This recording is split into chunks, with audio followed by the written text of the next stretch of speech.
નમસ્કાર દર્શક મિત્રો, એડી ન્યૂઝમાં આપનું હાર્દિક સ્વાગત છે। હું છું આપની સાથે આરડી વાઘેલા। જોઈએ આજના મુખ્ય સમાચાર। અંકલેશ્વરના જીતાલી ગામ પાસેના કામગેનુ ઇન્ડસ્ટ્રીયલમાં એક ગોડાઉનમાંથી હેઝાર્ડ વેસ્ટ ઝડપી પાડતી rural police.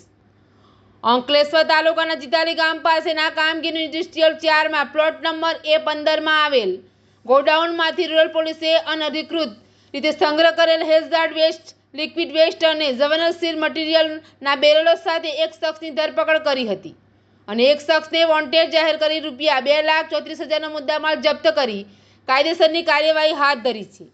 Ankleshwar rural police મથકનો staff દદાલ વિસ્તારમાં પેટ્રોલિંગમાં હતું। તે દરમિયાન જીતાલી ગામ પાસેના કામગેનુ ઇન્ડસ્ટ્રીયલ 4માં A15 પ્લોટમાં આવેલ ગોડાઉનમાં જ્વલનશીલ કેમિકલનો અનધિકૃત જથ્થો અસુરક્ષિત રીતે સંગ્રહ કરેલો બેરલો હોવાથી માહિતી મળી હતી।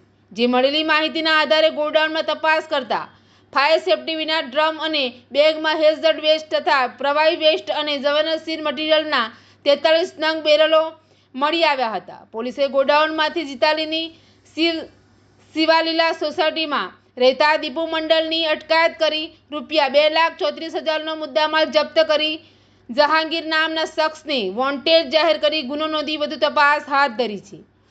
એડી ન્યૂઝ સાથે રિપોર્ટ જયેશ પ્રજાપતિ, અંકલેશ્વર।